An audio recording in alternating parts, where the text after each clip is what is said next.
Chapter 3 of The Design of Everyday Things by Don Norman. Knowledge in the Head and in the World. A friend kindly let me borrow his car, an older classic Saab. Just before I was about to leave, I found a note waiting for me. I should have mentioned that to get the key out of the ignition, the car needs to be in reverse. The car needs to be in reverse? If I hadn't seen the note, I never could have figured that out. There was no visible cue in the car. The knowledge needed for this trick had to reside in the head. If the driver lacks that knowledge, the key stays in the ignition forever. Every day we are confronted by numerous objects, devices, and services, each of which requires us to behave or act in some particular manner. Overall, we manage quite well. Our knowledge is often quite incomplete, ambiguous, or even wrong. But that doesn't matter. We still get through the day just fine. How do we manage? We combine knowledge in the head with the knowledge in the world. Why combine? Because neither alone will suffice. It is easy to demonstrate the faulty nature of human knowledge and memory. The psychologists Ray Nickerson and Marilyn Adams showed that people do not remember what common coins look like. Even though the example is for the American 1 cent piece, the penny, the finding holds true for currencies across the world. But despite our ignorance of the coin's appearance, we use our money properly. Why the apparent discrepancy between the precision of behavior and the imprecision of knowledge? Because not all of the knowledge required for precise behavior has to be in the head. It can be distributed partly in the head, partly in the world, and partly in the constraints of the world. Topic: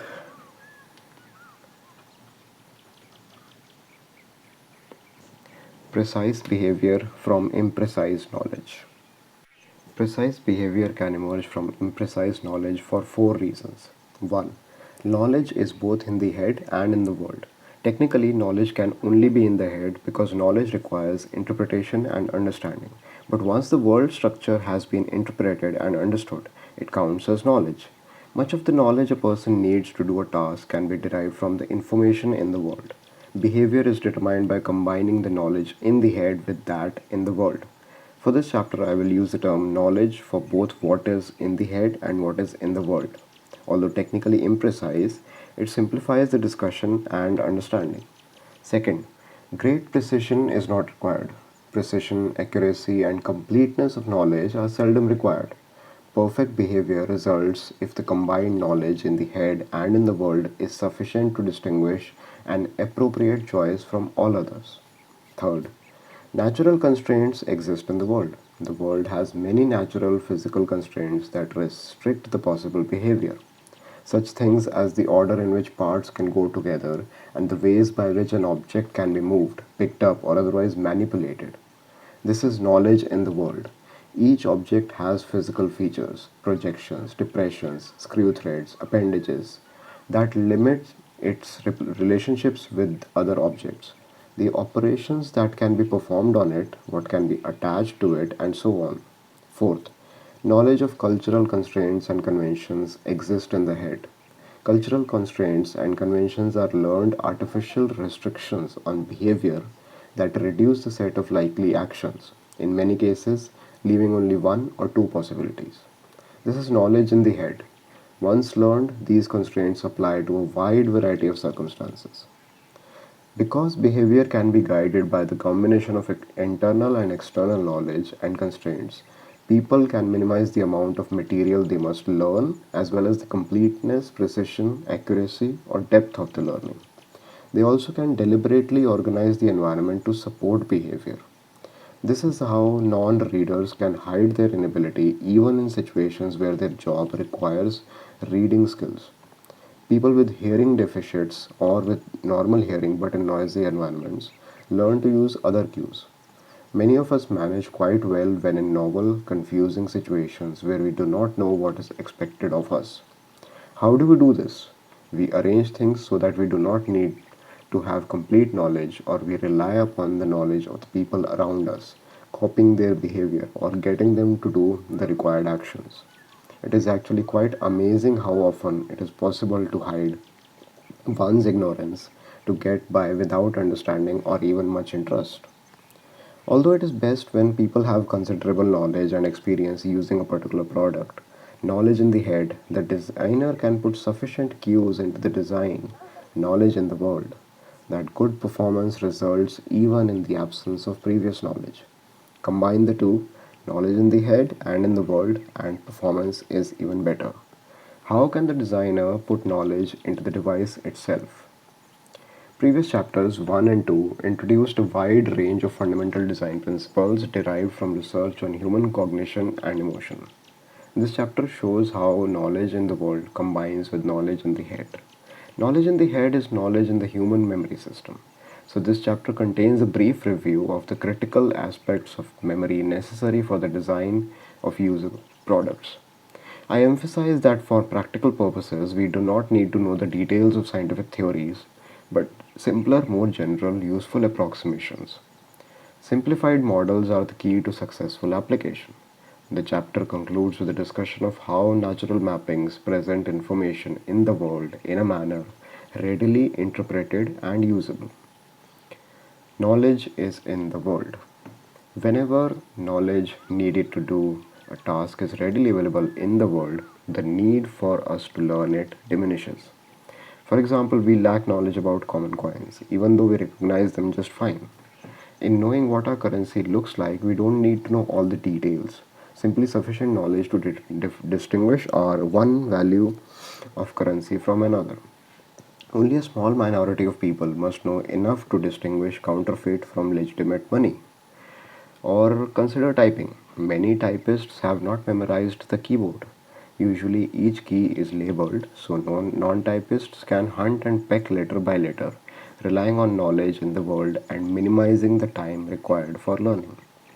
The problem is that such typing is slow and difficult. With experience, of course, hunt and peckers learn the positions of many of the letters on the keyboard even without instruction, and typing speed increases notably, quickly surpassing handwriting speeds and for some reaching quite respectable rates.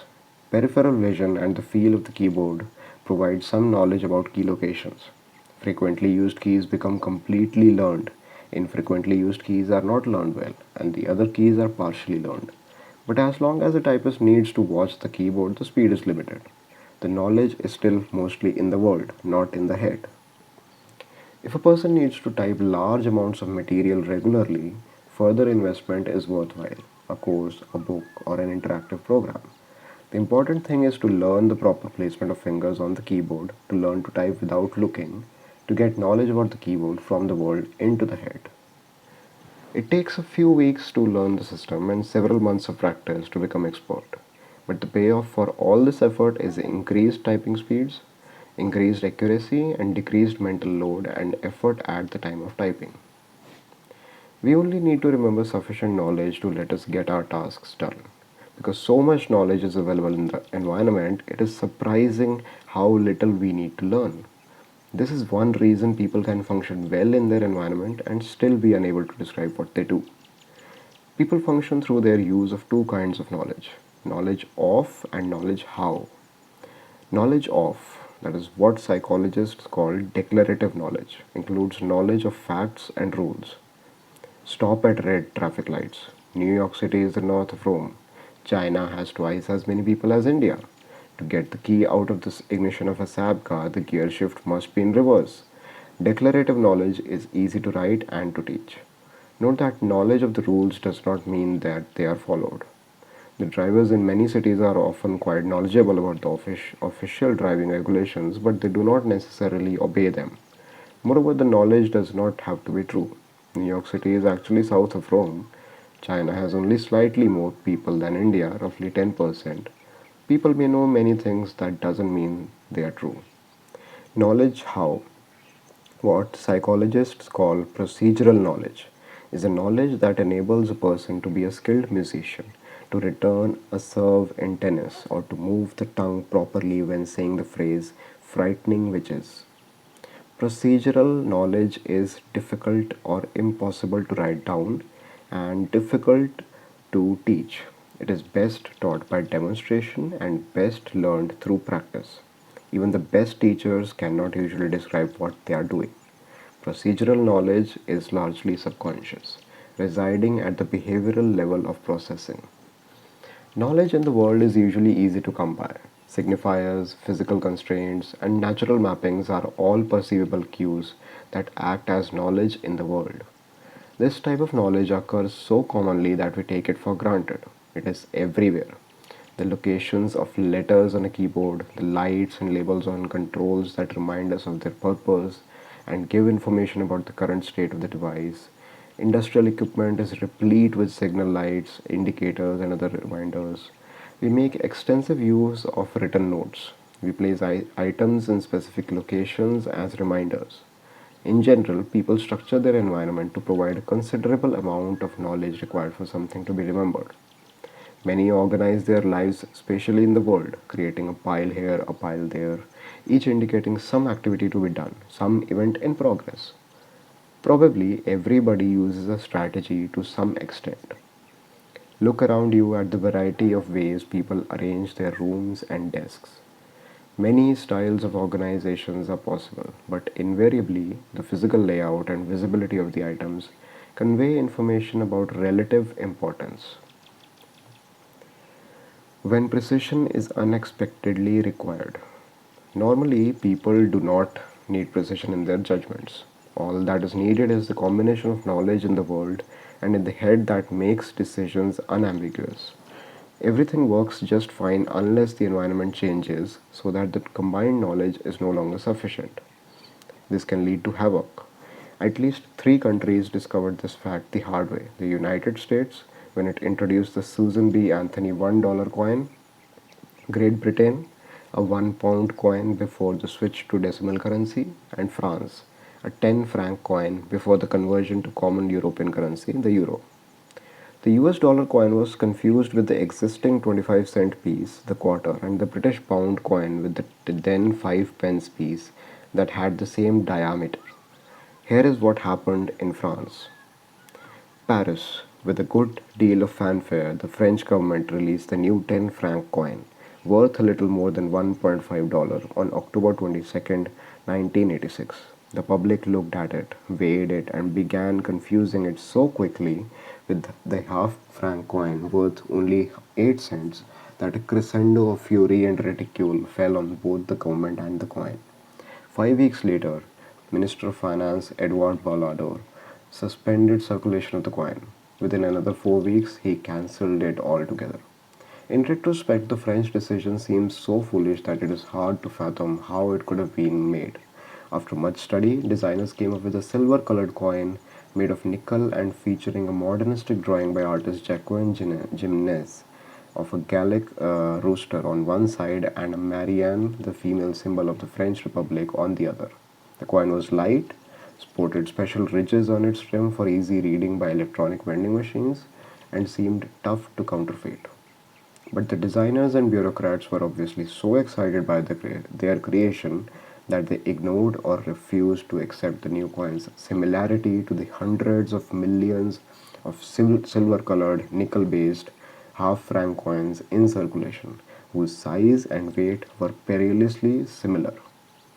Report by Stanley Meisler, copyright 1986, Los Angeles Times, reprinted with permission.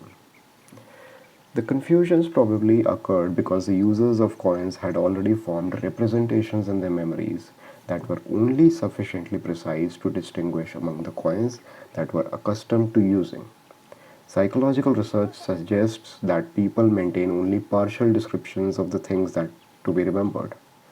In three examples of new coins introduced in the United States, Great Britain, and France, the descriptions formed to distinguish among national currency were not precise enough to distinguish between a new coin and at least one of the old coins. Suppose I keep all my notes in a small red notebook. If this is my only notebook, I can describe it simply as my notebook. If I buy several more notebooks, the earlier description will no longer work. Now I must identify the first one as small or red, or maybe both small and red, whichever allows me to distinguish it from the others. But what if I acquire several small red notebooks? Now I must find some other means of describing the first book.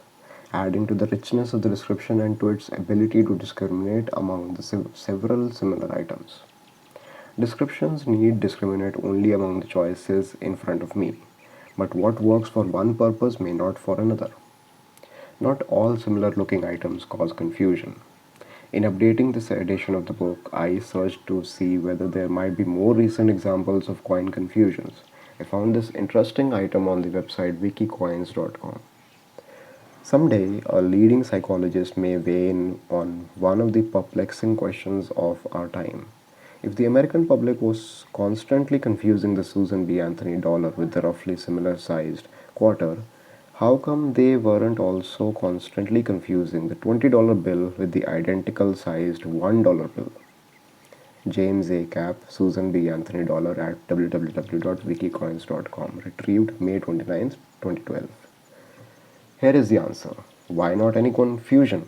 We learn to discriminate among many things by looking for distinguishing features. In the United States, size is one major way of distinguishing among coins, but not among paper money. With paper money, all the bills are the same size, so Americans ignore size and look at the printed numbers and images. Hence, we often confuse similar size American coins, but only seldom confuse similar size American bills.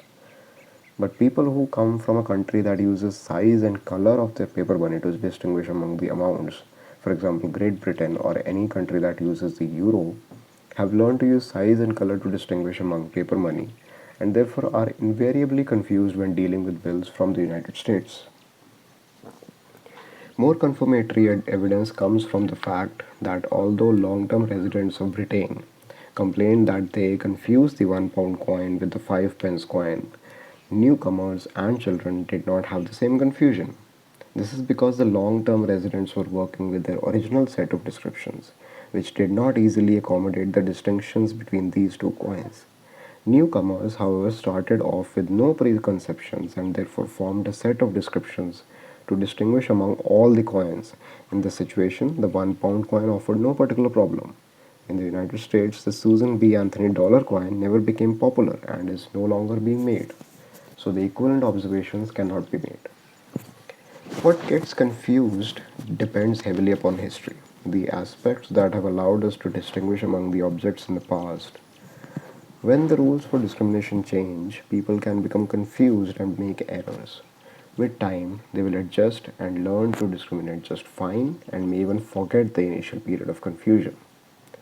The problem is that in many circumstances, especially one as politically charged as the size, shape, and color of currency, the public's outrage prevents calm discussion and does not allow for any adjustment time. Consider this as an example of design principles interacting with the messy practicality of the real world.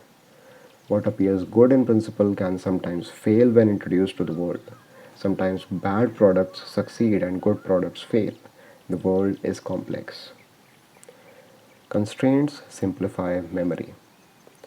Before widespread literacy, and especially before the advent of sound recording devices, performers traveled from village to village reciting epic poems thousands of lines long.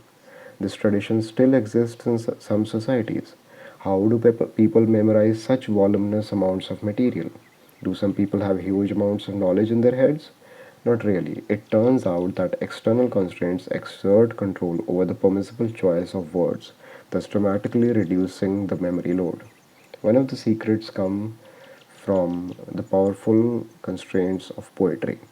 Consider the constraints of rhyming. If you wish to rhyme one word with another, there are usually a lot of alternatives. But if you must have a word with a particular meaning to rhyme with another, the joint constraints of meaning and rhyme can cause a dramatic reduction in the number of possible candidates, sometimes reducing a large set to a single choice. Sometimes there are no candidates at all. This is why it is much easier to memorize poetry than to create poems. Poems can come in many different forms, but all have formal restrictions on their construction. The ballads and tales told by the traveling storytellers used multiple poetic constraints, including rhyme, rhythm, meter, assonance, alliteration, onomatopoeia, while also remaining consistent with the story being told. Consider these two examples. 1. I am thinking of three words. One means a mythical being, the second is the name of building material, and third is a unit of time. What words do I have in mind? 2. This time look for rhyming words. I am thinking of three words. One rhymes with post, the second with eel, the third with ear. What words am I thinking of? From Rubin and Wallace, 1989. In both examples, even though you might have found answers, they were not likely to be the same three that I had in mind. There simply are not enough constraints. But suppose I now tell you that the words I seek are the same in both tasks. What is a word that means a mythical being and rhymes with post? What word is the name of a building material and rhymes with eel? And what word is a unit of time and rhymes with year? Now the task is easy. The joint specification of the words completely constrains the selection. When the psychologists David Rubin and Wanda Wallace studied these examples in their laboratory, people almost never got the correct meanings or rhymes for the first two tasks. But most people correctly answered ghost, steal, and year in the combined task. The classic study of memory for epic poetry was done by Albert Bates Lord. In the mid 1900s, he traveled throughout the former Yugoslavia, now a number of separate independent countries, and found people who still followed the oral tradition. He demonstrated that the singer of tales, the person who learns epic poems and goes from village to village reciting them, is really recreating them, composing poetry on the fly in such a way that it obeys the rhythm, theme, storyline, structure, and other characteristics of the poem. This is a prodigious feat, but it is not an example of rote memory.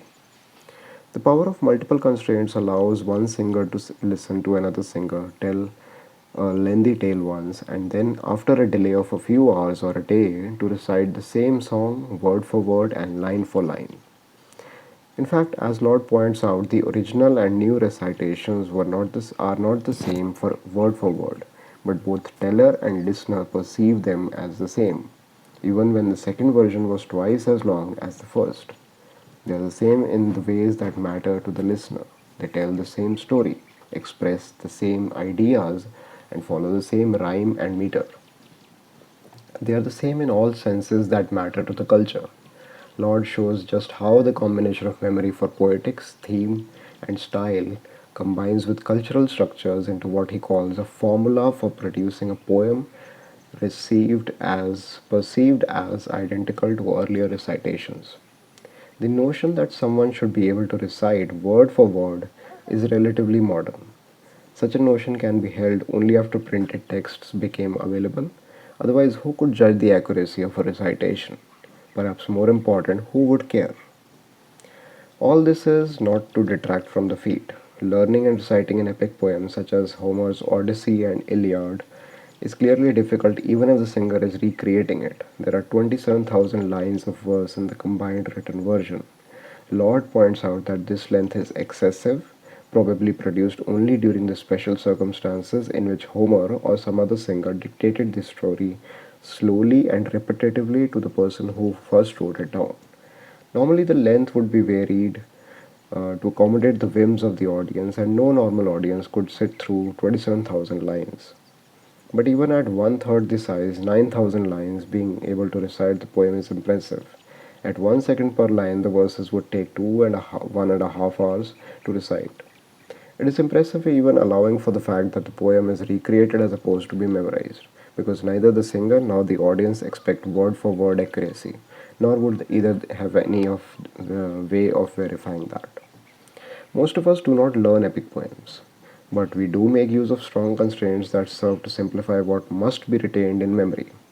Considering an example from a completely different domain, taking apart and reassembling a mechanical device. Typical items in the home that an adventuresome person might attempt to repair include a door lock, toaster, and a washing machine. The device is apt to have tens of parts. What has to be remembered to be able to put the parts together again in a proper order? Not as much as might appear from an initial analysis. In the extreme cases, if there are 10 parts, there are 10 factorial different ways in which to reassemble them, a little over 3.5 million alternatives. But few of these possibilities are possible. There are numerous physical constraints on the ordering. Some pieces must be assembled before it is even possible to assemble the others. Some pieces are physically constrained from fitting into the spots reserved for others. Bolts must fit into holes of an appropriate diameter and depth. Nuts and washers must be paired with bolts and screws of appropriate sizes. And washers must always be put on before nuts. There are even cultural constraints. We turn screws clockwise to tighten, counterclockwise to loosen. The heads of screws tend to go on the visible part, front or top of a piece. Bolts on the less visible part, bottom, side, or interior. Wood screws and machine screws look different and are inserted into different kinds of materials. In the end, the apparently large number of decisions is reduced to only a few choices that should have been learned or otherwise noted during the disassembly. The constraints by themselves are often not sufficient to determine the proper reassembly of the device. Mistakes do get made, but the constraints reduce the amount that must be learned to a reasonable quantity. Constraints are powerful tools for the designer. They are examined in detail in Chapter 4. Topic: Memory is knowledge in the head. An Arabic, an old Arabic folk tale, Ali Baba and the 40 Thieves, tells how the poor woodcutter Ali Baba discovered the secret cave of a band of thieves. Ali Baba overheard the thieves entering the cave and learned the secret phrase that opened the cave. Open Simsim. Simsim means sesame in Persian. So many versions of the story translate the phrase as open sesame. Ali Baba's brother-in-law Qasim forced him to reveal the secret. Qasim then went to the cave. When he reached the entrance of the cavern, he pronounced the words, Open Simsim. The door immediately opened and when he was in, closed on him. In examining the cave, he was greatly astonished to find much more riches than he had expected from Ali Baba's relation. He quickly laid at the door of the cavern as many bags of gold as his 10 mules could carry. But his thoughts were now so full of the great riches he should possess that he could not think of the necessary words to make the door open. Instead of open Simsim, he said open barley, and was much amazed to find that the door remained shut. He named several sorts of grains, but still the door would not open. Qasim never expected such an incident and was so alarmed at the danger he was in that the more he endeavored to remember the word Simsim, the more his memory was confounded, and he had as much forgotten it as if he had never heard it mentioned. Qasim never got out. The thieves returned, cut off Qasim's head, and quartered his body. From Column's 1953 edition of the Arabian Nights. Most of us will not get our head cut off if we fail to remember secret code, but it can still be very hard to recall the code. It is one thing to have to memorize one or two secrets, a combination or a password, or the secret to opening a door, but when the number of secret codes gets too large, memory fails. There seems to be a conspiracy, one calculated to destroy our sanity by overloading our memory. Many codes, such as postal codes and telephone numbers, exist primarily to make life easier for machines and their designers without any consideration of the burden placed upon people. Fortunately, technology has now permitted most of us to avoid having to remember this arbitrary knowledge, but to let our technology do it for us. Phone numbers, addresses, and postal codes, internet and email addresses are all retrievable automatically, so we no longer have to learn them. Security codes, however, are a different matter, and in the never ending escalating battle between the white hats and the black, the good guys and the bad, the number of different arbitrary codes we must remember or special security devices we must carry with us continues to escalate in both number and complexity. Many of these codes must be kept secret. There is no way that we can learn all these numbers or phrases. Quick, what magical command was Qasim trying to remember to open the cavern door? How do most people cope? They use simple passwords. Studies show that 5 of the most common passwords are password 1234561234567 QWERTY, and ABCD ABC 123. All of these are clearly selected for easy remembering and typing. All are therefore easy for a thief or a mischief maker to try. Most people, including me, have a small number of passwords that they use on as many different sites as possible. Even security professionals admit to this, thereby hypocritically violating their own rules. Many of the security requirements are unnecessary and needlessly complex. So, why are they required? There are many reasons. One is that there are real problems. Criminals impersonate identities to steal people's money and possessions. People invade others' privacy for nefarious or even harmless purposes. Professors and teachers need to safeguard examination questions and grades. For companies and nations, it is important to maintain secrets. There are lots of reasons to keep things behind locked doors or password protected walls. The problem, however, is the lack of proper understanding of human abilities. We do not need protection, but most of the people who enforce the security requirements at schools, businesses, and government are technologists or possibly law enforcement officials. They understand crime, but not human behavior. They believe that strong passwords, ones difficult to guess, are required and that they must be changed frequently. They do not seem to recognize that we now need so many passwords, even easy ones, that it is difficult to remember which goes with which requirement. This creates a new layer of vulnerability. The more complex the password requirements, the less secure the system. Why? Because people, unable to remember all these combinations, write them down. And then where do they store this private valuable knowledge? In their wallet or taped under their computer keyboard or wherever it is easy to find because it is so frequently needed. So a thief only has to steal the wallet or find the list and then all secrets are known. Most people are honest, concerned workers, and it is these individuals that complex security systems impede the most, preventing them from getting their work done. As a result, it is often the most dedicated employee who violates the security rules and weakens the overall system. When I was doing the research for this chapter, I found numerous examples of secure passwords that force people to use insecure memory devices for them. One post on the Mail Online forum for the British Daily Mail newspaper described the technique. When I used to work for the local government organization, we had to change our passwords every 3 months. To ensure I could remember it, I used to write it on a post it note and stick it above my desk. How can we remember all these secret things? Most of us can't even with the use of mnemonics to make some sense of nonsensical material. Books and courses on the improving memory can work, but the methods are laborious to learn and need continual practice to maintain. So we put the memory in the world, writing things down in books, on scraps of paper, even in the backs of our hands. But we disguise them to thought would be thieves. That creates another problem.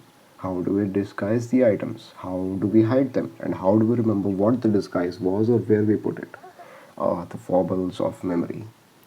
Where should you hide something so that nobody else will find it? In unlikely places, right? Money is hidden in the freezer, jewelry in the medicine cabinet, or in shoes in the closet. The key to the front door is hidden under the mat or just below the window ledge. The car keys under the bumper. The love letters are in a flower vase. The problem is, there aren't that many unlikely places in the home. You may not remember where the love letters or keys are hidden, but your burglar will. Two psychologists who examined the issue described the problem in this way. There is often a logic involved in the choice of unlikely places. For example, a friend of ours was required by her insurance company to acquire a safe if she wished to insure her valuable gems. Recognizing that she might forget the combination to the safe, she thought carefully about where to keep the combinations. Her solution was to write it in her personal phone directory under the letter S next to Mr. and Mrs. Safe, as if it were a telephone number. There is a clear logic here. Store numerical information with other numerical information. She was appalled, however, when she heard a reformed burglar on a daytime television talk show say that upon encountering a safe, he always headed for the phone directory because many people keep the combination there. from Winograd and Soloway in 1986 on forgetting the locations of things stored in special places, reprinted with permission. All the arbitrary things we need to remember add up to unwitting tyranny. It is time for a revolt. But before we revolt, it is important to know the solution. As noted earlier, one of my self imposed rules is never criticize unless you have a better alternative. In this case, it is not clear what the better system might be.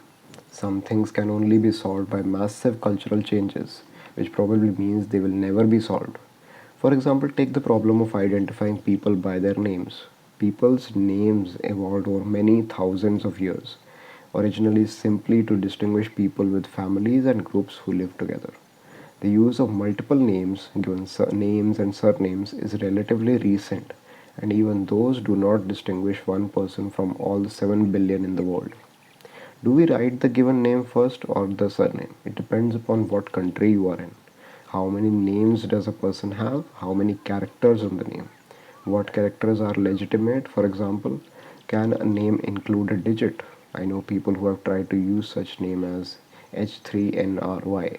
I know of a company named Autonom3. How does a name translate from one alphabet to another?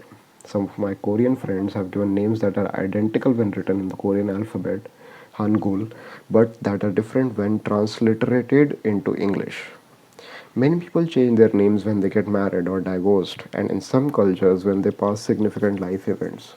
A quick search on the internet reveals multiple questions from people in Asia who are confused about how to fill out American or European passport forms because their names don't correspond to the requirements. And what happens when a thief steals a person's identity, masquerading as the other individual, using his or her money and credit? In the United States, these identity thieves can also apply for income tax rebates and get them. And when the legitimate taxpayers try to get the legitimate refund, they are told that they had already received it. I once attended a meeting of security experts that was held at the corporate campus of Google. Google, like most corporations, is very protective of its processes and advanced research projects. So most of the buildings were locked and guarded. Attendees of the security meeting were not allowed access except those who worked at Google, of course.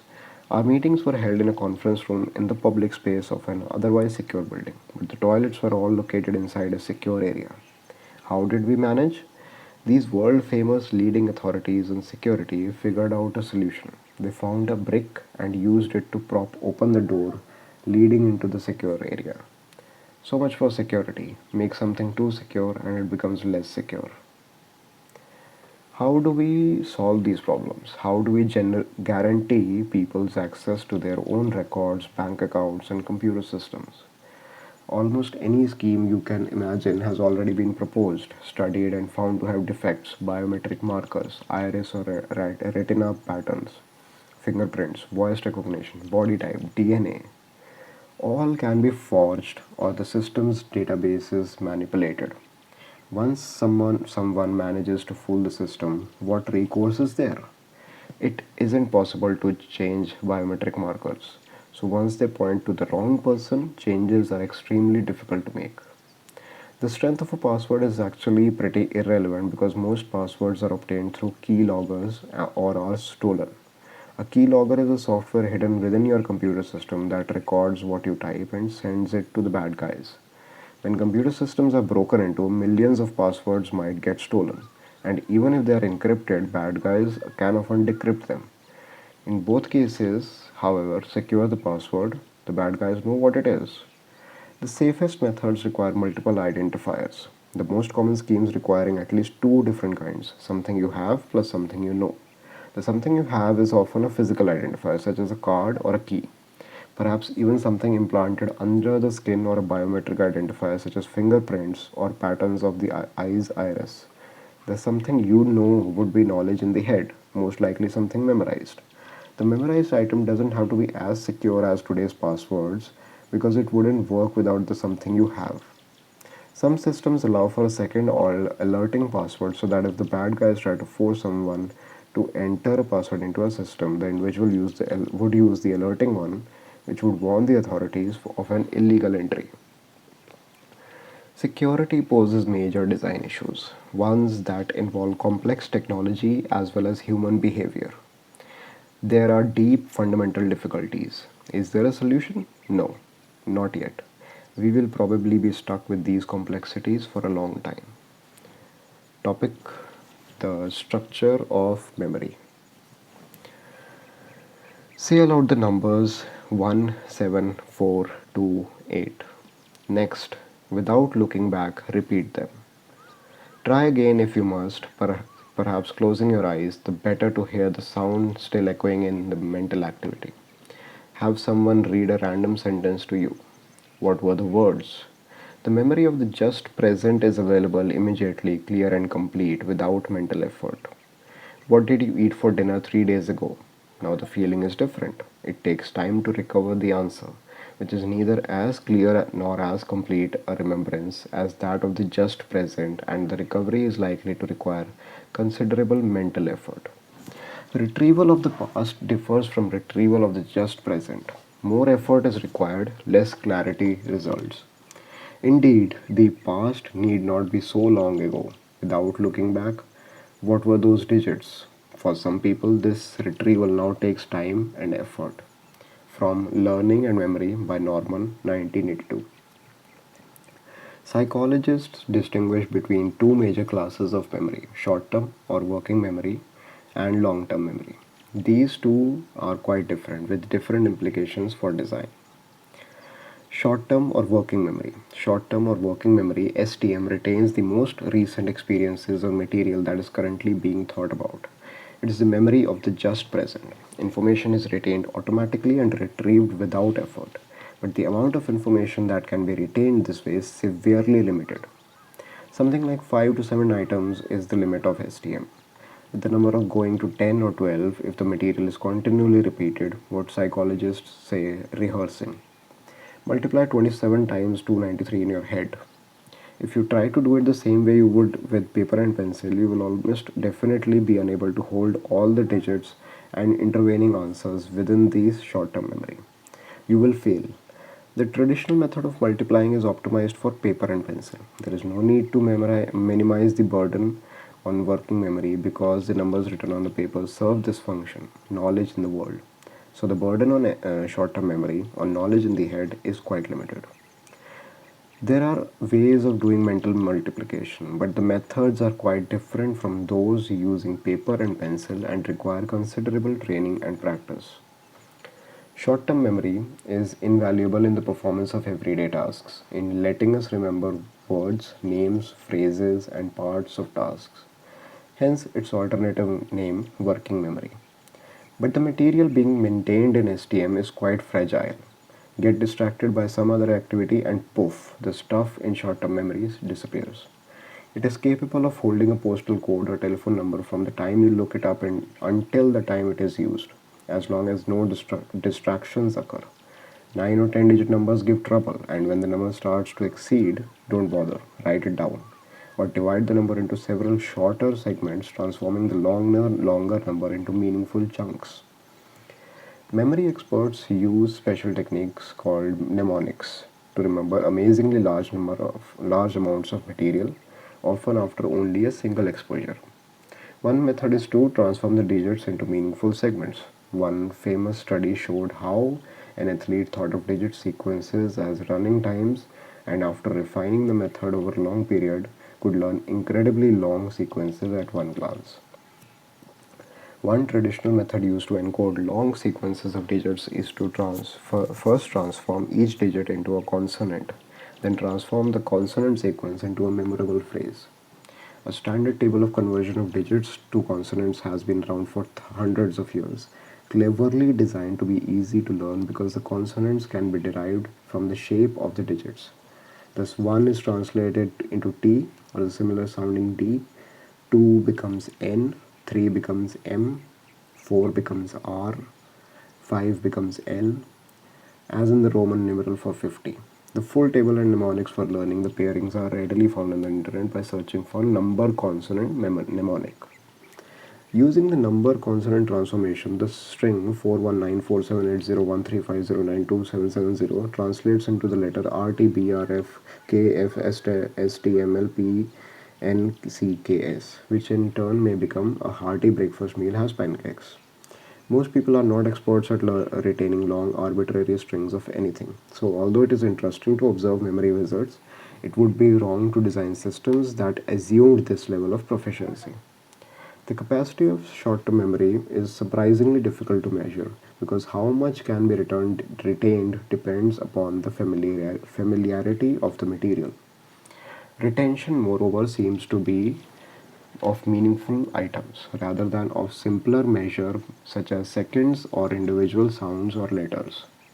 Retention is affected by both time and the number of times. The number of times is more important than time, with each new item decreasing the likelihood of remembering all of the preceding items. The capacity is items because people can remember roughly the same number of digits and words and almost the same number of simple 3 to 5 word phrases. How can this be? I suspect that short-term memory holds something akin to a pointer to an already encoded item in a long-term memory, which means that memory capacity is the number of pointers it can keep. This would account for the fact that the length or complexity of the item has little impact, simply the number of items. It doesn't neatly account for the fact that we make acoustical errors in short-term memory, unless the pointers are held in a kind of acoustical memory. This remains an open topic for scientific exploration. The traditional measures of short-term memory capacity range from 5 to 7, but from a practical point of view, it is best to think of it as holding only 3 to 5 items. Does that seem too small a number? Well, when you meet a new person, do you always remember his or her name? When you have to dial a phone number, do you have to look at it several times while entering the digits? Even minor distractions can wipe out the stuff we are trying to hold on to in short-term memory. What are the design implications? Don't count on much being retained in short-term memory. Computer systems often enhance people's frustrations when things go wrong by presenting critical information in a message that then disappears from the display just when the person wishes to make use of the information. So, how can people remember the critical information? I am not surprised when people hit, kick, or otherwise attack their computers. I have seen nurses write down critical medical information about their patients on their hands because the critical information would disappear if the nurse was distracted for a moment by someone asking a question. The electronic medical record systems automatically log out users when the system does not appear to be in use. Why the automatic logouts? To protect patient privacy. The cause may be well motivated, but the action poses severe challenges to nurses who are continually being interrupted in their work by physicians, co workers, or patient requests. While they are attending to the interruption, the system logs them out, so they have to start over again. No wonder these nurses wrote down the knowledge, although this then negated much of the value of the computer system in minimizing handwriting errors. But what else were they to do? How else to get at the critical information? They couldn't remember it all. That's why they had computers. The limit on our short-term memory systems caused by interfering tasks can be mitigated by several techniques. One is through the use of multiple sensory modalities. Visual information does not much interfere with the auditory. Actions do not interfere much with either auditory or written material. Haptics, that is touch, is also minimally interfering. To maximize the efficiency of working memory, it is best to present different information over different modalities: sight, sound, touch, that is haptics, hearing, spatial location, and gestures. Automobiles should use auditory presentation of driving instructions and haptic vibrations of the appropriate side of the driver's seat or steering wheel to warn when drivers leave their lanes or when there are other vehicles to the left or right, so as not to interfere with the visual processing of driving information. Driving is primarily visual, so the use of auditory and haptic modalities minimizes interference with the visual task. Long term memory. Long term memory is a memory for the past. As a rule, it takes time for information to get into long-term memory and time and effort to get it out again. Sleep seems to play an important role in strengthening the memories of each day's experiences. Note that we do not remember our experiences as an exact recording, rather as bits and pieces that are reconstructed and interpreted each time we recover the memories, which means they are subject to all distortions and changes that human explanatory mechanism imposes upon life. How well can ever recover experiences and knowledge from long-term memory is highly dependent upon how the material was interpreted in the first place. What is stored in the long-term memory under one interpretation probably cannot be found later on when sought under some other interpretation.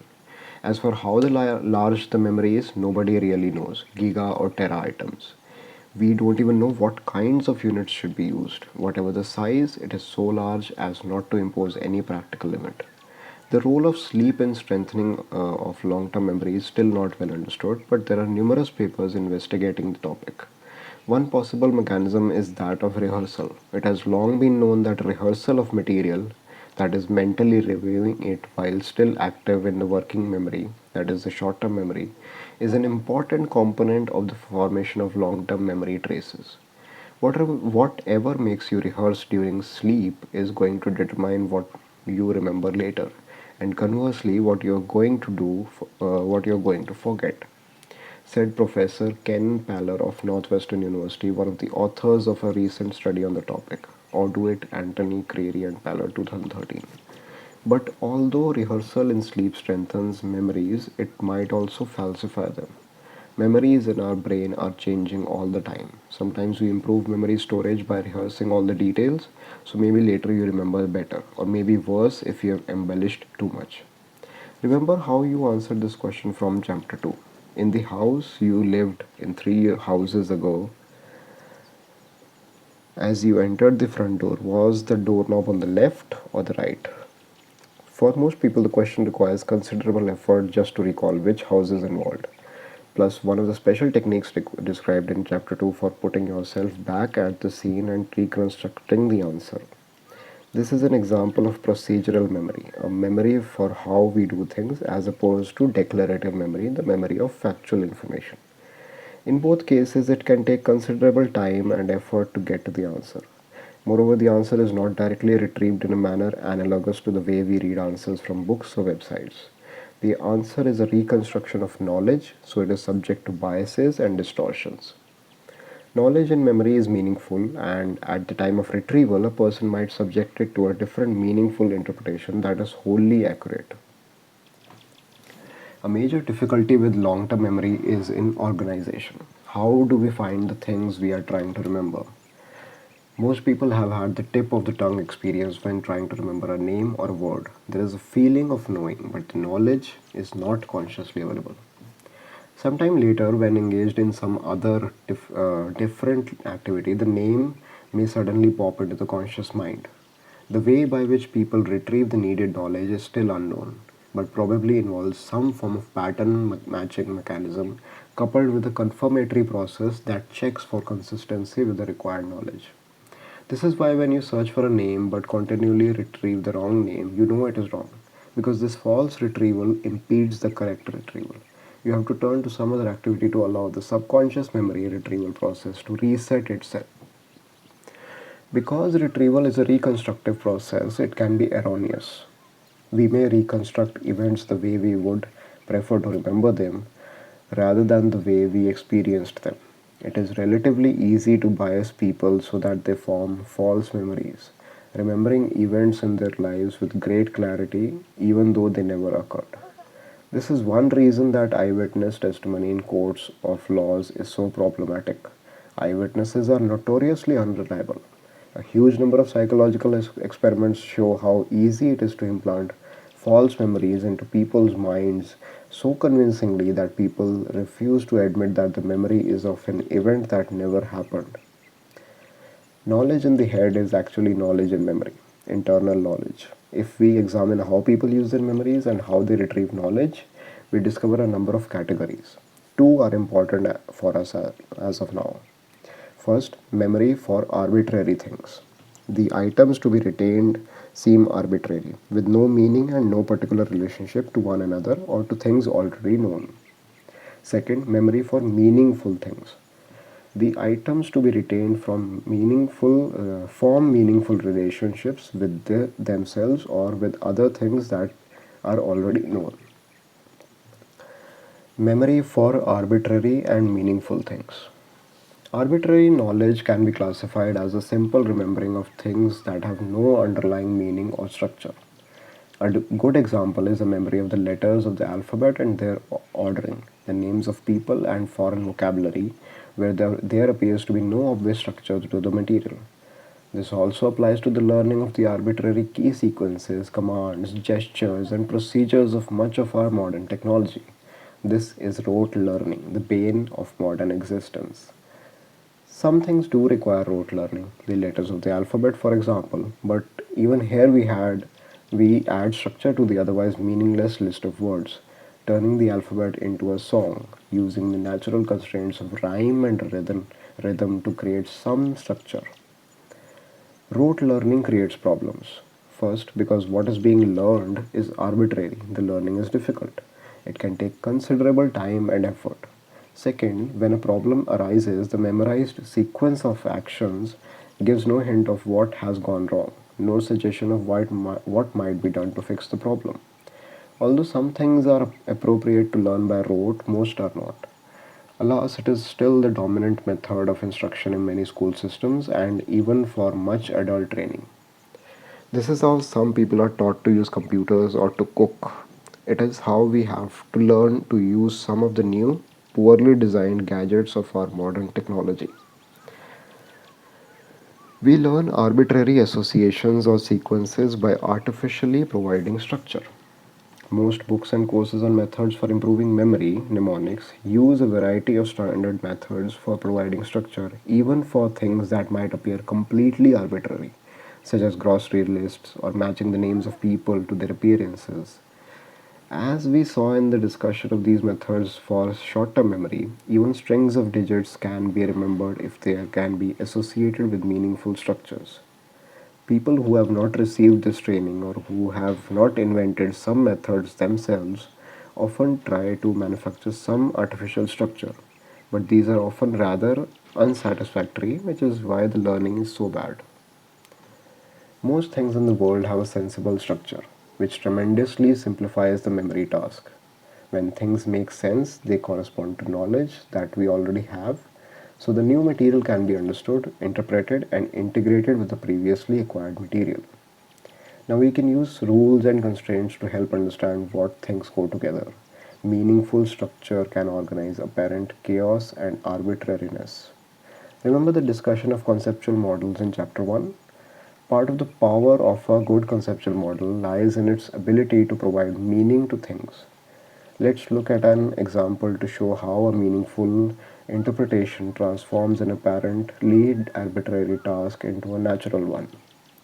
Note that the appropriate interpretation may not at first be obvious. It too is knowledgeable and has to be discovered. A Japanese colleague, Professor Yutuka Saeki of the University of Tokyo, had difficulty remembering how to use the turn signal switch on his motorcycle's left handlebar. Moving the switch forward signaled a right turn, backward a left turn. The meaning of the switch was clear and unambiguous, but the direction in which it should be moved was not. Saeki kept thinking that because the switch was on the left handlebar, pushing it forward should signal left turn. That is, he was trying to map the action push the left switch forward to the intention turn left, which was wrong.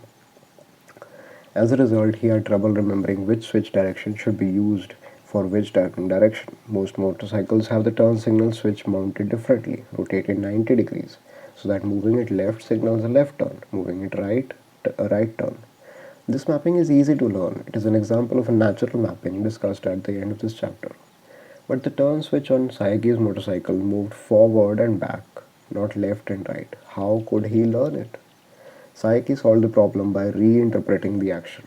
Consider, consider the way the handlebars of the motorcycle turn.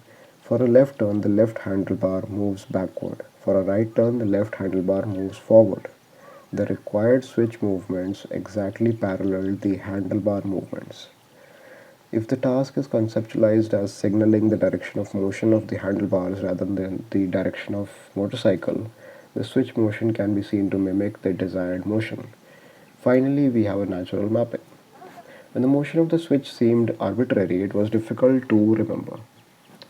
Once Professor Saiki had invented a meaningful relationship, he found it easy to remember the proper switch operation. Experienced riders will point out that this conceptual model is wrong. To turn a bike, one first steers in the opposite direction of the turn. This is discussed as example 3 in the next section, Approximate models. The design implications are clear, provide meaningful structures. Perhaps a better way is to make memory unnecessary, put the required information in the world. This is the power of the traditional graphical user interface with its old-fashioned menu structure. When in doubt, one could always examine all the menu items until the desired one was found.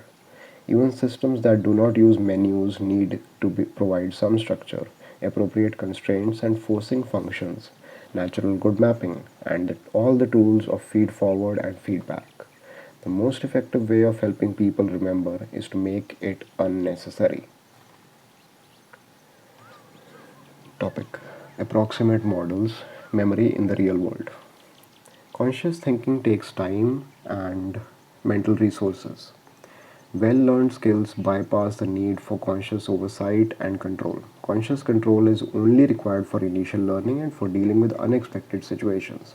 Continual practice automates the action cycle, minimizing the amount of conscious thinking and problem solving required to act. Most expert skilled behavior works this way, whether it is playing tennis or a musical instrument, or doing mathematics and science. Experts minimize the need for conscious reasoning. Philosopher and mathematician Alfred North Whitehead stated this principle over a century ago. It is a profoundly erroneous truism, repeatedly by all copybooks and by eminent people when they are making speeches, that we should cultivate the habit of thinking of what we are doing. The precise opposite is the case. Civilization advances by extending the number of important operations which we can perform without thinking about them. Alfred North Whitehead, 1911. One way to simplify thought is to use simplified models, approximations to the true underlying state of affairs. Science deals in truth, practice deals with approximations. Practitioners don't need truth, they need results relatively quickly that, although inaccurate, are good enough for the purpose to which they will be applied. Consider these examples. Example 1: converting temperatures between Fahrenheit and Celsius. It is now 55 degree Fahrenheit outside my home in California. What temperature is it in Celsius? Quick, do it in your head without using any technology. What is the answer? I'm sure all of you remember the conversion equation. Degree Celsius equals to degree Fahrenheit minus 32 into 5 by 9. Plug in 55 for degree Fahrenheit and degree Celsius is 55 minus 32 into 5 by 9. That is 12.8 degrees Celsius. But most people can't do this without pencil and paper because there are too many intermediate numbers to maintain in the short-term memory. Want a simple way? Want a simpler way? Try this approximation. You can do it in your head. There is no need for paper and pencil. Degree Celsius equals F minus 32 divided by 2. Plug in 55 for degree Fahrenheit and degree Celsius would be 55 minus 32 divided by 2. That is 12.5 degrees Celsius. Is the equation an exact conversion? No. But the approximate answer of 12.5 is close enough to the correct value of 12.8. After all, I simply wanted to know whether I should wear a sweater. Anything within 5 degree Fahrenheit of the real value would work for this purpose. Approximate answers are often good enough, even if technically wrong. This simple approximation method for temperature conversion is good enough for temperatures in the normal range of interior and outside temperatures. It is within 3 degree Fahrenheit or 1.7 degrees Celsius in the range of minus 5 degrees Celsius to plus 25 degrees Celsius, that is 20 degree to 80 degree Fahrenheit. It gets further off at lower or higher temperatures, but for everyday use it is wonderful. Approximations are good enough for practical use. Example 2, a model of short-term memory. Here is an approximate model for sorry. Here is an approximate model for STM. There are 5 memory slots in short-term memory. Each time a new item is added, it occupies a slot, knocking out whatever was there beforehand. Is this model true? No, not a single memory researcher in the entire world believes this to be an accurate model of short-term memory. But it is good enough for applications. Make use of this model and your designs will be more useful. Example number 3, steering a motorcycle. In the preceding section, we learned how Professor Saiki mapped the turning directions of his motorcycle to his turning signals, enabling him to remember their correct usage. But there, I also pointed out that the conceptual model was wrong. Why is the conceptual model for steering a motorcycle useful even though it is wrong? Steering a motorcycle is counterintuitive. To turn to the left, the handlebars must first be turned to the right. This is called counter steering and it violates most people's conceptual models. Why is this true? Shouldn't we rotate the handlebars left to turn the bike to the left? The most important component of turning a two-wheeled vehicle is lean. When the bike is turning left, the rider is leaning to the left. The counter steering causes the rider to lean properly. When the handlebars are turning to the right, the resulting forces upon the rider causes the body to lean to the left. This weight shift then causes the bike to turn to left. Experienced riders often do the correct operations subconsciously, unaware that they start a turn by rotating the handlebars opposite from the intended direction, thus violating their own conceptual models. Motorcycle training courses have to conduct special exercises to convince riders that this is what they're doing. You can test this counterintuitive concept on a bicycle or a motorcycle by getting up to a comfortable speed, placing the palm of the hand on the end of the left handlebar and gently pushing it forward. The handlebars and front wheel will turn to the right and the body will lean to the left, resulting in the bike and the handlebars turning to the left. Professor Saiki was fully aware of this contradiction between his mental scheme and reality, but he wanted his memory aid to match his conceptual model. Conceptual models are powerful explanatory devices useful in a variety of circumstances. They do not have to be accurate as long as they lead to the correct behavior in the desired situation. Example 4. Good enough arithmetic. Most of us can't multiply two large numbers in our head. We forget where we are along the way. Memory experts can multiply two large numbers quickly and effortlessly in their heads, amazing audiences with their skills. Moreover, the numbers come out left to right the way we use them, not right to left as we write them while laboriously using pencil and paper to compute the answers. These experts use special techniques that minimize the load on working memory, but they do so at the cost of having to learn numerous special methods for different ranges and forms of problems. Isn't this something we should all learn? Why aren't school systems teaching this? My answer is simple. Why bother? I can estimate the answer in my head with reasonable accuracy, often good enough for the purpose. When I need precision and accuracy, well, that's what calculators are for. Remember my earlier example to multiply 27 times 293 in your head? Why would anyone need to know the precise answer? An approximate answer is good enough and pretty easy to get. Change 27 to 30 and 293 to 300, you got 9000. And the accurate answer is 7911. So the estimate answer of 9000 is only 14% too large. In many instances, this is good enough. Want a bit more accuracy? We changed 27 to 30 to make the multiplication easier. That's 3 too large. So subtract 3 into 300 from the answer. Now we get 8100, which is accurate within 2%. It is rare that we need to know the answers to complex arithmetic problems with great precision. Almost always a rough estimate is good enough. When precision is required, use a calculator. That's what machines are good for, providing great precision. For most purposes, estimates are good enough. Machines should focus on solving arithmetic problems. People should focus on higher level issues, such as the reason the answer was needed. Unless it is your ambition to become a nightclub performer and amaze people with great skills of memory, here is a simpler way to dramatically enhance both memory and accuracy. Write things down. Writing is a powerful technology, why not use it? Use a pad of paper or the back of your hand. Write it or type it. Use a phone or a computer. Dictate it. This is what technology is for.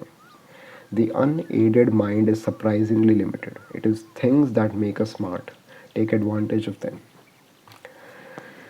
Scientific theory versus everyday practice.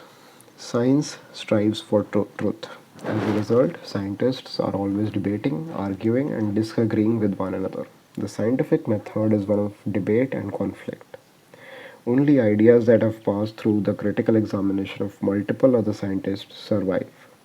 This continual disagreement often seems strange to non scientists, for it appears that scientists do not know anything. Select almost any topic, and you will discover the scientists who work in that area are continually disagreeing. But the disagreements are illusory. That is, most scientists usually agree about the broad details. Their disagreements are often about tiny details that are important for distinguishing between two competing theories, but that might have very little impact in the real world of practice and application. In the real practical world, we do not need absolute truth. Approximate models work if just fine. Professor Saiki's simplified conceptual model of steering his motorcycle enabled him to remember which way to move the switches for his turn signals. The simplified equation for temperature conversion and simplified model of approximate arithmetic enabled good enough answers in the head. The simplified model of short-term memory provides useful design guidance, even if it is scientifically wrong. Each of these approximations is wrong, yet all are valuable in minimizing thought, resulting in quick, easy results whose accuracy is good enough. Topic: Knowledge in the head. Topic: Knowledge in the head. Knowledge in the world, external knowledge, is a valuable tool for remembering, but only if it is available at the right place at the right time, in the appropriate situation. Otherwise, we must use knowledge in the head, in the mind. A folk saying captures this situation well: out of sight, out of mind.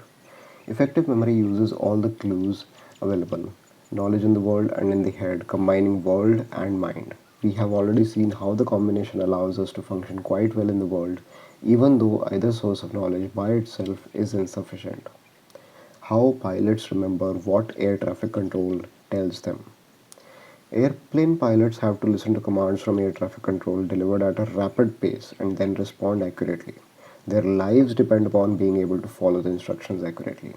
One website discussing the problem gave this example of instructions to a pilot about to take off for a flight.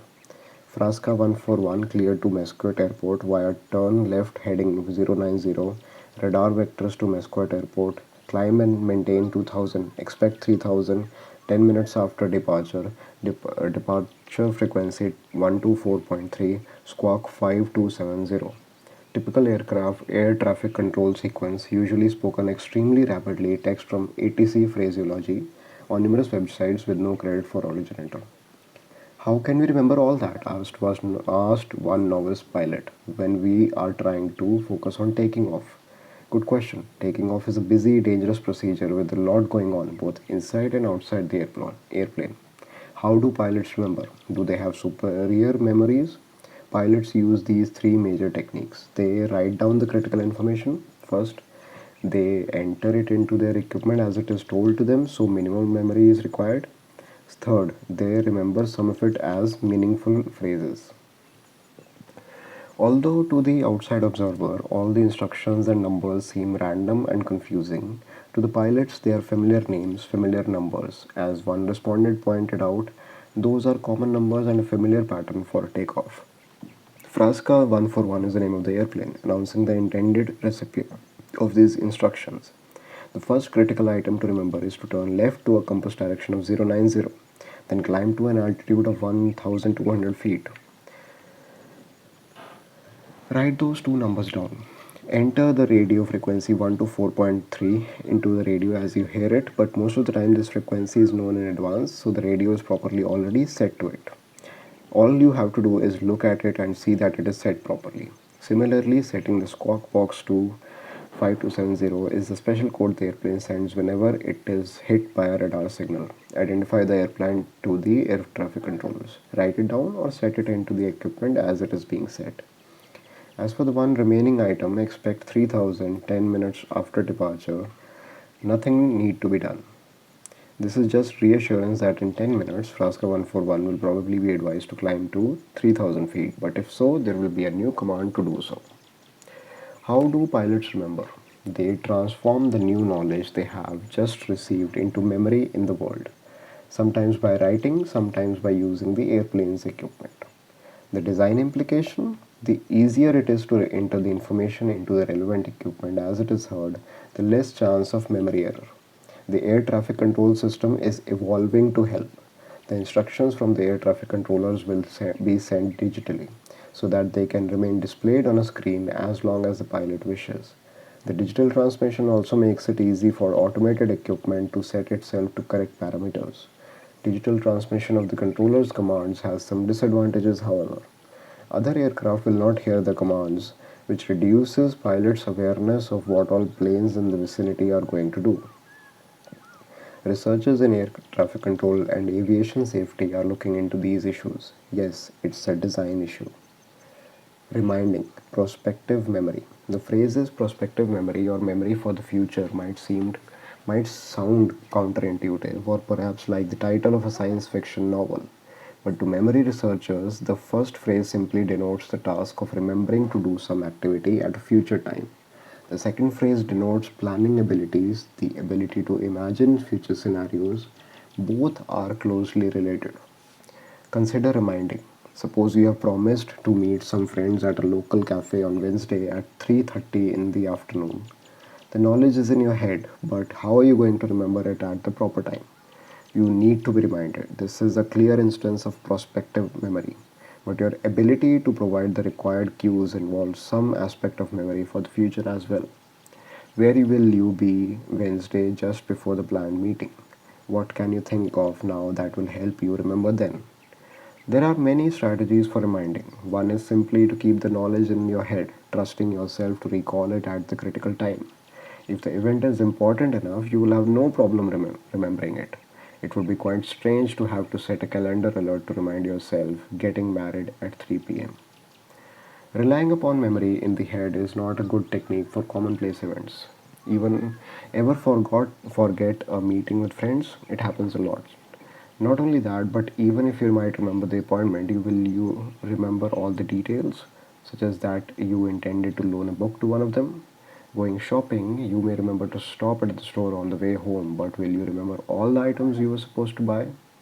If the event is not personally important and several days away, it is wise to transfer some of the burden to the world.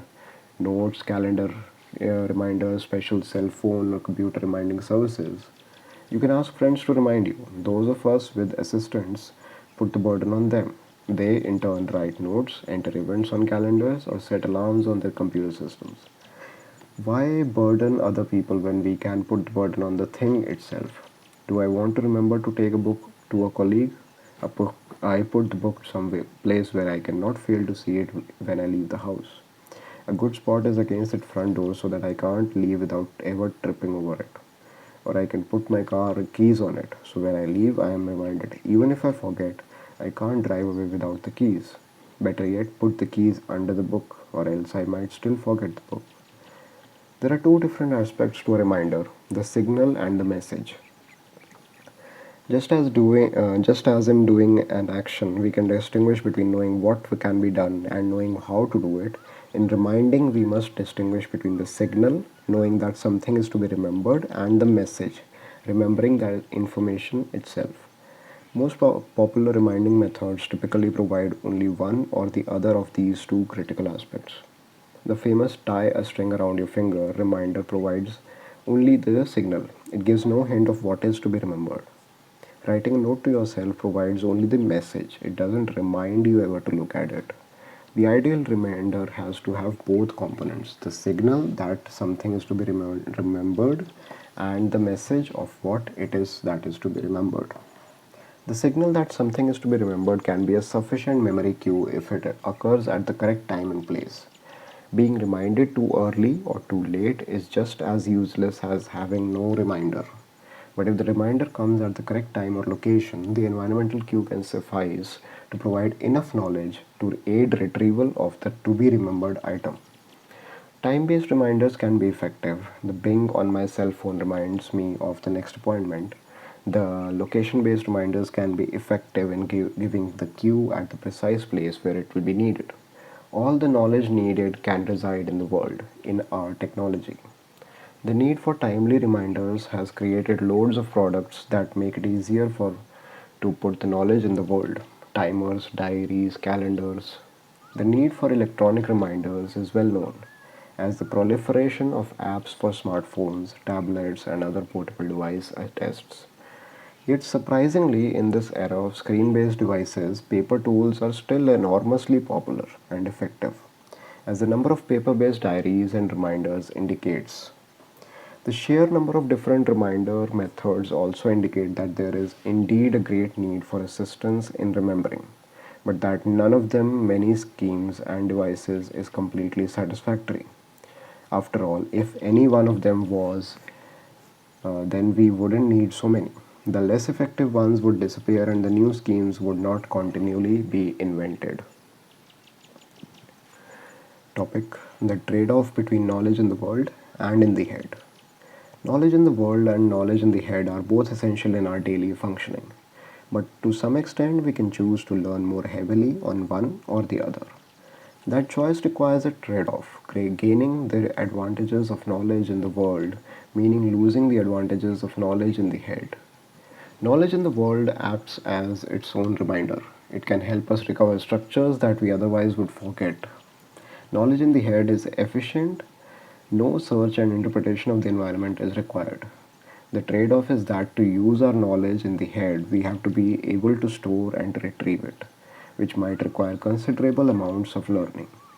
Knowledge in the world requires no learning but can be more difficult to use, and it relies heavily upon the continued physical presence of the knowledge.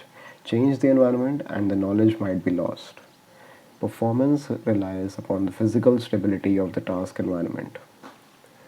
Table 3.1: Trade-offs between knowledge in the world and knowledge in the head. Knowledge in the world. Information is readily and easily available whenever perceivable. Knowledge in the head. Material in working memory is readily available. Otherwise, considerable search and effort may be required. Knowledge in the world. Interpretation substitutes for learning. How easy it is to interpret knowledge in the world depends upon the skill of the designer. Knowledge in the head requires learning, which can be considerable. Learning is made easier if there is a meaning or structure to the material or if there is a good conceptual model. Knowledge in the world is slowed by the need to find and interpret the knowledge. Knowledge in the head, it can be efficient, especially if so well learned that it is automated. Knowledge in the world, ease of use at first encounter is high. Knowledge in the head, ease of use at first encounter is low. Knowledge in the world, it can be ugly and inelegant, especially if there is a need to maintain a lot of knowledge. This can lead to clutter. Here is where the skills of graphics and industrial designer plays major roles. Knowledge in the head, nothing needs to be visible, which gives more freedom to the designer. This leads to cleaner, more pleasing appearance at the cost of ease of use at first encounter, learning and remembering. As we just discussed, reminders provide a good example of the relative trade-offs between knowledge in the world versus in the head. Knowledge in the world is accessible, it is self-reminding, it is always there, waiting to be seen, waiting to be used. That is why we structure our offices and our places of work so carefully. We put piles of papers where they can be seen, or if we like a clean desk, we put them in standardized locations and teach ourselves, that is, knowledge in the head, to look in these standard places routinely. We use clocks and calendars and notes. Knowledge in the mind is ephemeral. Here now, gone later. We can't count on something being present in mind at any particular time unless it is triggered by some external event or unless we deliberately keep it in mind through constant repetition, which then prevents us from having other conscious thoughts. Out of sight, out of mind. As we move away from many physical aids, such as printed books and magazines, paper notes, and calendars, much of what we use today as knowledge in the world will become invisible. Yes, it will all be available on display screens, but unless the screens always show this material, we will have added to the burden of memory in the head.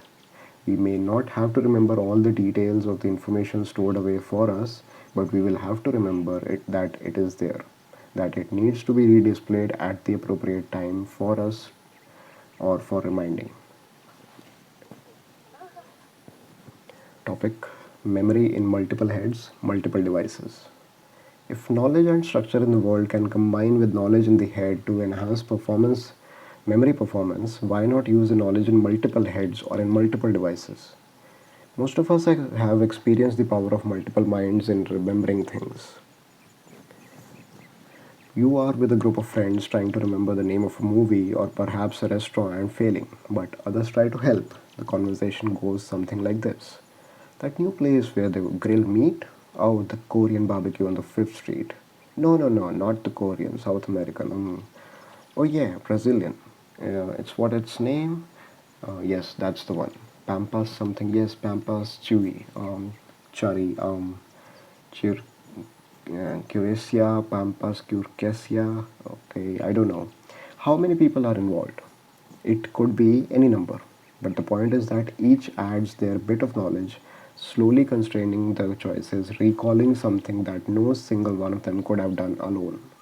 Daniel Wegner, a Harvard professor of psychology, has called this transactive memory. Of course, we often turn to technological aids to answer our questions, reaching for our smart devices to search our electronic resources and the internet. When we expand from seeking aids from other people to seeking aids from our technologies, which Wegner labels as cyber mind, the principle is basically the same. The cyber mind doesn't always produce the answer, but it can produce sufficient clues so that we can generate the answer. Even where the technology produces the answer, it is often buried in a list of potential answers. So we have to use our knowledge or the knowledge of our friends to determine which of the potential items is the correct one. What happens when we rely too much upon external knowledge, be it knowledge in the world, knowledge of friends, or knowledge provided by our technology? On the one hand, there no such thing as too much. The more we learn to use these resources, the better our performance. External knowledge is a powerful tool for enhanced intelligence. On the other hand, external knowledge is often erroneous. Witness the difficulties of trusting online sources and the controversies that arise over Wikipedia entries. It doesn't matter where our knowledge comes from. What matters is the quality of the end result. In an earlier book, Things That Make Us Smart, I argued that it is the combination of technology and people that creates super powerful beings. Technology does not make us smarter. People do not make technology smart. It is the combination of the two, the person plus the artifact, that is smart. Together with our tools, we are a powerful combination. On the other hand, if we are suddenly without these external devices, then we don't do very well. In many ways, we do become less smart. Take away their calculator and many people cannot do arithmetic. Take away a navigation system and people can no longer get around, even in their own cities. Take away a phone's or a computer's address book and people can no longer reach their friends. In my case, I can no longer remember my own phone number. Without a keyboard, I can't write. Without a spelling corrector, I can't spell. What does all this mean? Is this bad or is this good? It is not a new phenomenon. Take away our gas supply and electrical supply and we might starve. Take away our housing and clothes and we might freeze. We rely on commercial stores, transportation, and government services to provide us with the essentials for living. Is this bad? The partnership of technology and people makes us smarter, stronger, and better able to live in the modern world. We have become reliant on the technology and we can no longer function without it. The dependence is even stronger today than ever before, including mechanical, physical things such as housing, clothing, heating, food preparation, storage, and transportation. Now, this range of dependencies is extended to information services as well: communication, news, entertainment, education, and social interaction. When things work, we are informed, comfortable, and effective. When things break, we may no longer be able to function. This dependence upon technology is very old, but every decade the impact covers more and more activities. Natural mapping. Mapping, a topic from chapter 1, provides a good example of the power of combining knowledge in the world with that in the head. Did you ever turn the wrong burner of a stove on or off? You would think that doing it correctly would be an easy task. A simple control turns the burner on, controls the temperature, and allows the burner to be turned off. In fact, the task appears to be so simple that when people do it wrong, which happens more frequently than you might have thought, they blame themselves. How could I be so stupid as to do this simple task wrong? They think to themselves. Well, it isn't so simple and it is not their fault. Even as simple a device as the everyday kitchen stove is frequently badly designed in a way that guarantees the errors. Most stoves have only 4 burners and 4 controls in one-to-one correspondence. Why is it so hard to remember 4 things? In principle, it should be easy to remember the relationship between the controls and the burners. In practice, however, it is almost impossible. Why? Because of the poor mappings between the controls and the burners. To make matters worse, stove manufacturers cannot agree upon what the mapping should be. If all stoves use the same arrangement of controls, even if it is unnatural, everyone could learn it once and forever after get things right. Even if the store manufacturer is nice enough to ensure that each pair of control operates the pair of burners on its side, there are still 4 possible mappings. All 4 are in common use. Some stoves arrange the controls in a vertical line, giving even more possible mappings. Every stove seems to be different. Even different stoves from the same manufacturer differ. No wonder people have trouble leading their food to go uncooked and, in the worst cases, leading to fire. Natural mappings are those where the relationship between the controls and the object to be controlled, that is, burner in this case, is obvious. Depending upon circumstances, natural mappings will employ spatial cues.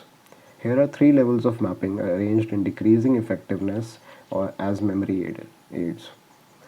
Best mapping. Controls are mounted directly on the item to be controlled. Second best mapping. Controls are as close as possible to the object to be controlled. Third best mapping. Controls are arranged in the same spatial configuration as the objects to be controlled. In the ideal and second best cases, the mappings are indeed clear and unambiguous. Want excellent examples of natural mapping? Consider gesture controlled faucets, soap dispensers, and hand dryers. Put your hands under the faucet or soap dispenser and the water or soap appears. Wave your hand in front of the paper towel dispenser and out pops a new towel.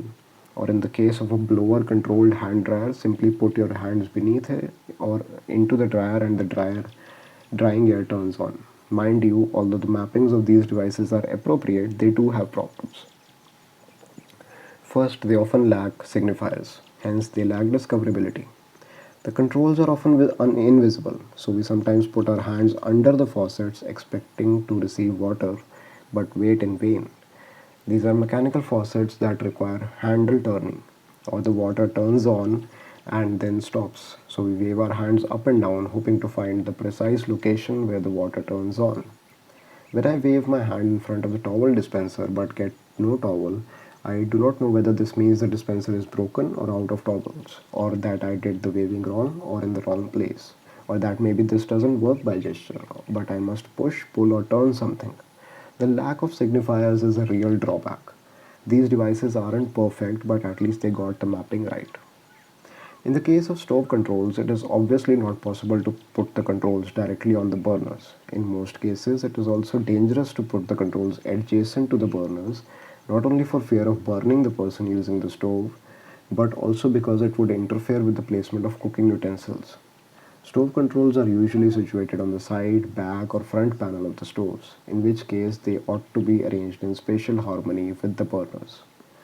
With a good natural mapping, the relationship of the memory of the controls to the burners is completely contained in the world. The load on human memory is much reduced.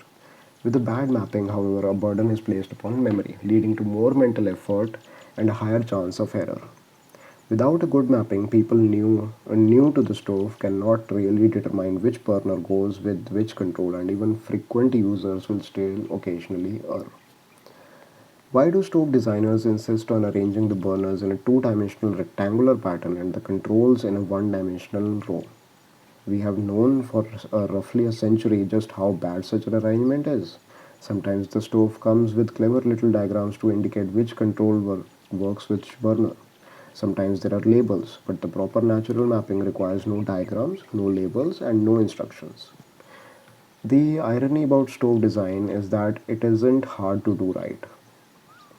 Textbooks of ergonomics, human factors, psychology, and industrial engineering have been demonstrating both the problems and the solutions for over 50 years now.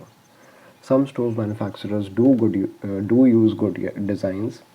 Oddly, sometimes the best and the worst designs are manufactured by the same companies and are illustrated side by side in their catalogs. Why do users still purchase stoves that cause so much trouble? Why not revolt and refuse to buy them unless the controls have an intelligent relationship to the burners? The problem of the stovetop may seem trivial, but similar mapping problems exist in many situations, including commercial and industrial settings, where selecting the wrong button, dial, or lever can lead to major economic impacts or even fatalities.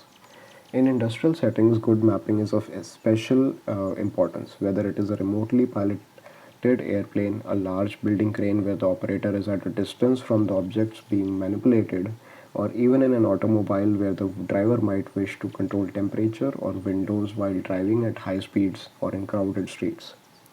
In these cases, the best controls usually are spatial mappings of the controls to the items being controlled. We see this done properly in most automobiles where the driver can operate the windows through switches that are arranged in spatial correspondence to the windows. Usability is not often thought about during the purchasing process. Unless you actually test a number of units in a realistic environment doing typical tasks, you are not likely to notice the ease or difficulty to use. If you just look at something, it appears straightforward enough, and the array of wonderful features seems to be true. You may not realize that you won't be able to figure out how to use those features. I urge you to test products before you buy them. Before purchasing a new stove top, pretend you are cooking a meal. Do it right there in the stove. Do not be afraid to make mistakes or ask stupid questions. Remember, any problems you have are probably the design's fault, not yours. A major obstacle is that often the purchaser is not the user. Appliances may be in a home when people move in. In the office, the purchasing department orders equipment based on upon such factors as price, relationship with the supplier, and perhaps reliability. Usability is seldom considered. Finally, even when the purchaser is the end user, it is sometimes necessary to trade off one's desirable feature of an undesirable for an undesirable one.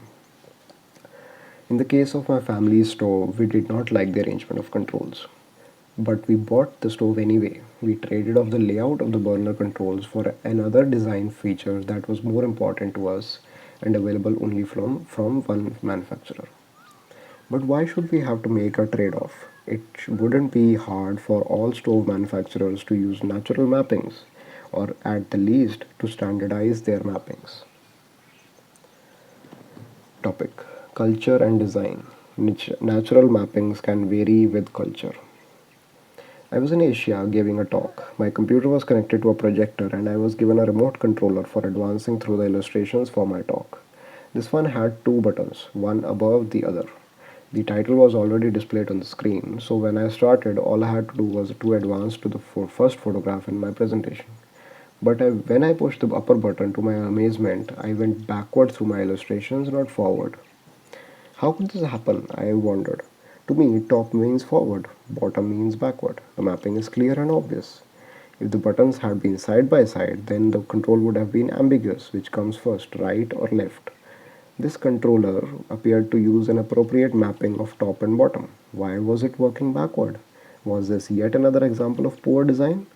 I decided to ask the audience. I showed them the controller and asked, to get my next picture, which button should I push, the top or the bottom? To my great surprise, the audience was split in their responses. Many thought it should be the top button, just as I had thought, but a large number thought it should be bottom. What's the correct answer? I decided to ask this question to my audiences around the world. I discovered that they, too, were split in their opinions. Some people firmly believe that it is the top button, and some just as firmly believe that it is the bottom button. Everyone is surprised to learn that someone else might think differently. I was puzzled until I realized that this was a point of view problem, very similar to the way different cultures view time. In some cultures, time is represented mentally as if it were a road stretching out ahead of a person. As a person moves through time, the person moves forward along the timeline. Other cultures use the same representation, except now it is the person who is fixed and it is the time that moves. An event in the future moves towards the person. This is precisely what was happening with the controller. Yes, the top button does cause something to move forward, but the question is, what is moving? Some people thought that the person would move through the images. Other people thought that the images would move. People who People who thought that they moved through the images wanted the top button to indicate the next one. People who thought that it was the illustrations that would get to the next image by pushing the bottom button. Sorry, people who thought it was the illustrations that moved would get to the next image by pushing the bottom button, causing the images to move toward them. Some cultures represent the timeline vertically, up for the future, down for the past. Other cultures have rather different views. For example, does the future lie ahead or behind? To most of us, the question makes no sense. Of course, the future lies ahead, the past is behind us. We speak this way, discussing the arrival of the future. We are pleased that many unfortunate events of the past have been left behind. But why couldn't the past be in front of us and the future behind? Does that sound strange? Why? We can see what is in front of us but not what is behind, just as we can remember what happened in the past but we can't remember the future. Not only that, but we can remember recent events much more clearly than long past events, captured neatly by the visual metaphor in which the past lines up before us. The most recent events being the closest so that they are clearly perceived or remembered, with long past events far in the distance, remembered and perceived with difficulty. Still sound weird? This is how the South American Indian group, the Aymara, represents time. When they speak of the future, they use the phrase back days and often gesture behind them. Think about it, it is a perfectly logical way to view the world. If time is displayed along a horizontal line, does it go from left to right or right to left? Either answer is correct because the choice is arbitrary, just as the choice of whether text should be strung along the page from left to right or right to left is arbitrary. The choice of text direction also corresponds to people's preferences for time direction. People whose native language is Arabic or Hebrew prefer time to flow from right to left, the future being toward the left, whereas those who use a left to right writing system have time following the same direction, so the future is to the right. But wait, I'm not finished. Is the timeline relative to the person or relative to the environment? In some Australian Aborigine societies, time moves relative to the environment based on the direction in which the sun rises and sets. Give people from this community a set of photographs structured in time. For example, photographs of a person at different ages or a child eating some food, and ask them to order the photographs in time. People from technological cultures would order the pictures from left to right, most recent photograph to the right or left, depending upon how their printed language was written. But people from these Australian communities would order them east to west, most recent to the west. If the person were facing south, the photo would be ordered left to right. If the person were facing north, the photos would be ordered right to left. If the person were facing west, the photos would be ordered along a vertical line extending from the body outwards being the most recent. And of course, were the person facing east, the photos would also be on a line extending out from the body but with the most recent photo closest to the body. The choice of metaphor dictates the proper design for interaction. Similar issues show up in other domains. Consider the standard problem of scrolling the text in a computer display. Should the scrolling control move the text or the window? This was a fierce debate in the early years of display terminals, long before the development of the modern computer systems. Eventually, there was a mutual agreement that the cursor arrow keys and then later on the mouse would follow the moving window metaphor.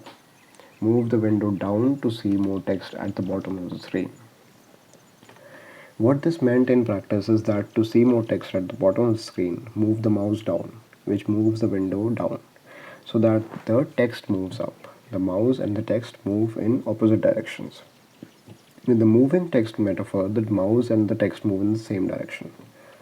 Move the mouse up and the text moves up. For over 2 decades, everyone moved the scroll bars and mouse down in order to make the text move. But then smart displays with touch operated screens arrived. Now it was only natural to touch the text with fingers and move it up, down, right, move it up, down, right, or left directly. The text moved in the same direction as the fingers. The moving text metaphor became prevalent. In fact, it was no longer thought of as a metaphor, it was real. But as people switched back and forth between traditional computer systems that use the moving windows metaphor and touchscreen systems that use the moving text model, confusion reigned. As a result, one major manufacturer of both computers and smart screens, Apple, switched everything to the moving text model, but no other company followed Apple's lead. As I write this, the confusion still exists. How will it end? I predict the demise of the moving window metaphor. Touchscreens and control pads will dominate, which will cause the moving text to take over. All systems will move the hands or controls in the same directions as they wish the screen images to move. Predicting technology is relatively easy to compared to predictions of human behavior, or in this case, the adoption of societal conventions. Will this prediction be true? You will be able to judge for yourself. Similar issues occurred in aviation with the pilot's attitude indicator, the display that indicates the airplane's orientation, roll or bank, and pitch. The instrument shows a horizontal line to indicate the horizon with a silhouette of an airplane seen from behind. If the wings are level and on line with the horizon, the airplane is flying in level flight. Suppose the airplane turns to the left, so it banks or tilts to the left. What should the display look like? Should it show a left tilting airplane against a fixed horizon or a fixed airplane against a right tilting horizon? The first is correct from the viewpoint of someone watching the airplane from behind, where the horizon is always horizontal. This type of display is called outside in. The second is correct from the viewpoint of the pilot, where the airplane is always stable and fixed in position, so that when the airplane banks, the horizon tilts. This type of display is called inside out. In all these cases, every point of view is correct. It all depends upon what you consider to be moving. What does all this mean for design? What is natural depends upon point of view, the choice of metaphor, and therefore the culture. The design difficulties occur when there is a switch in metaphors. Airplane pilots have to undergo training and testing before they are allowed to switch from one set of instructions, that is, those with an outside in metaphor, for example, to the other, those with the inside out metaphor. When countries decided to switch which side of the road cars would drive on, the temporary confusion that resulted was dangerous. Most places that switched from left side driving to the right side, but a few, notably Okinawa, Samoa, East Timor, switched from right to left. In all these cases of convention switches, people eventually adjusted. It is possible to break convention and switch metaphors, but expect a period of confusion until people adapt to the new system. End of chapter. Thank you.